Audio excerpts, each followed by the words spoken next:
বন্ধুরা, আমার একটা ছোট্ট দোকান আছে। সারাটা দিন আমি এই দোকানের মধ্যে কাটিয়ে দিই। আমি রাত্রে যে মালগুলা গুছিয়ে যাই, এই মালগুলা সকাল 7টার সময় দোকান খুলে আমি বিসমিল্লাহর নাম নিয়ে আমি এই মালগুলো আবার সাজানো শুরু করে দিই।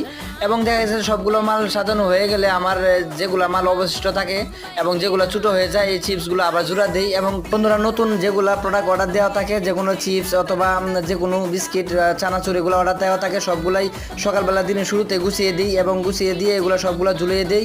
তাহলে দেখেন এখানে চানাচুরে 1 বস্তা অর্ডার ছিল, এগুলো চলে আসছে। সো এখন দেখেন আমি এই ছোট্ট মালগুলো 5 টাকা 10 টাকার মালগুলো সবগুলো হ্যাঙ্গার করতেছি। হ্যাঙ্গার করে সুন্দর করে এগুলো সাজিয়ে দিব। যত সুন্দর করে সাজানো যায় ততই তাড়াতাড়ি মালগুলো সেল হয়ে যায়। সো গাইস বন্ধুরা, আমার এই ভিডিওটা যদি আপনাদের কাছে ভালো লাগে তাহলে অবশ্যই আমাদের চ্যানেলটা সাবস্ক্রাইব করতে ভুলবেন না এবং অবশ্যই আমার এই ছোট্ট ভিডিওটি আপনারা অন্যজনকে শেয়ার করবেন, তাহলে অন্যরাও দেখতে পারবেন। সো যদি ভিডিওটা ভালো লাগে তাহলে অবশ্যই আমাদের চ্যানেলটা সাবস্ক্রাইব করবেন এবং ভিডিওটা শেয়ার করবেন। আশা রইল আপনাদের কাছে। সো আল্লাহর নাম নিয়ে আমি সকালবেলা শুরু করে দিলাম আজকের দিনটি।